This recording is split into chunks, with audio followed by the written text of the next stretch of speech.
Hi అండి, welcome to simply bar channel. ఈరోజు recipe వచ్చి జొన్నలతో పెసరపప్పు పొంగలి ఎలా చేసుకోవాలో చూద్దాం. చాలా హెల్దీ అండ్ టేస్టీ రెసిపీ అండి ఇది.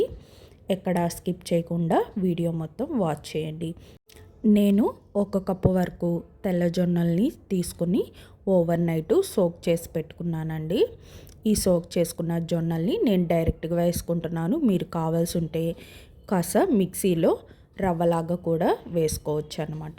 ఆ తర్వాత 1/2 కప్పు వరకు పెసరపప్పుని, ఎల్లో కలర్ పెసరపప్పుని నానబెట్టుకున్నాను ఒక 5 మినిట్స్. తర్వాత ఒక కుక్కర్ తీసుకొని అందులోకి ఈ ముందుగా ఓవర్ నైట్ సోక్ చేసిన జొన్నలు, ఆ తర్వాత మా పెసరపప్పు వేసుకొని, ఇక్కడ నేను 1.5 కప్పు జొన్నలు పెసరపప్పు కదండి, వీటికి 4 కప్పుల వరకు వాటర్ వేసుకొని ఇంకా కుక్కర్ పెట్టేసుకున్నాను అనమాట.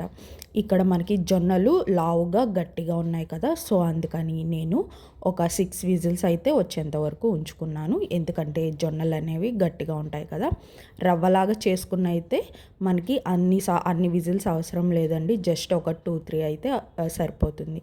తర్వాత స్టవ్ పైకి ఇంకొక ప్యాన్ తీసుకొని అందులోకి ఒక 3 స్పూన్స్ వరకు నెయ్యి వేసుకొని, అందులోకి నెయ్యి బాగా వేడైన తర్వాత 2 స్పూన్లు వరకు మిక్స్డ్ తాలింపు గింజలు వేసుకొని, 1 స్పూన్ జీలకర్ర, 1 స్పూన్ మిరియాలు వేసుకొని బాగా ఫ్రై చేసుకోవాలన్నమాట.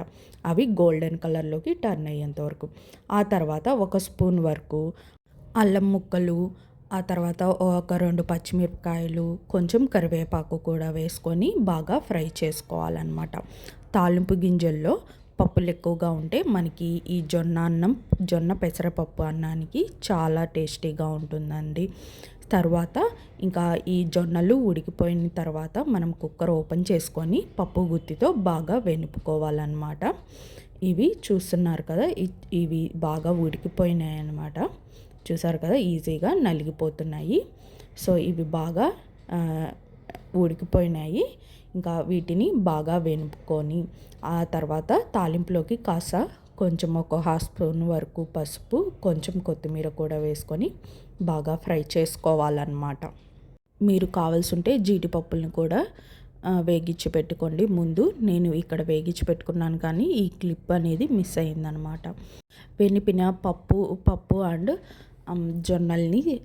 జొన్నల్ని తీసుకొని ఈ తాలింపులో వేసుకొని బాగా కలుపుకొని సిమ్లో ఒక 5 మినిట్స్ వరకు ఉడికించుకుంటే మనకి జొన్న పెసరపప్పు పొంగలి అనేది రెడీ అయిపోయిందండి.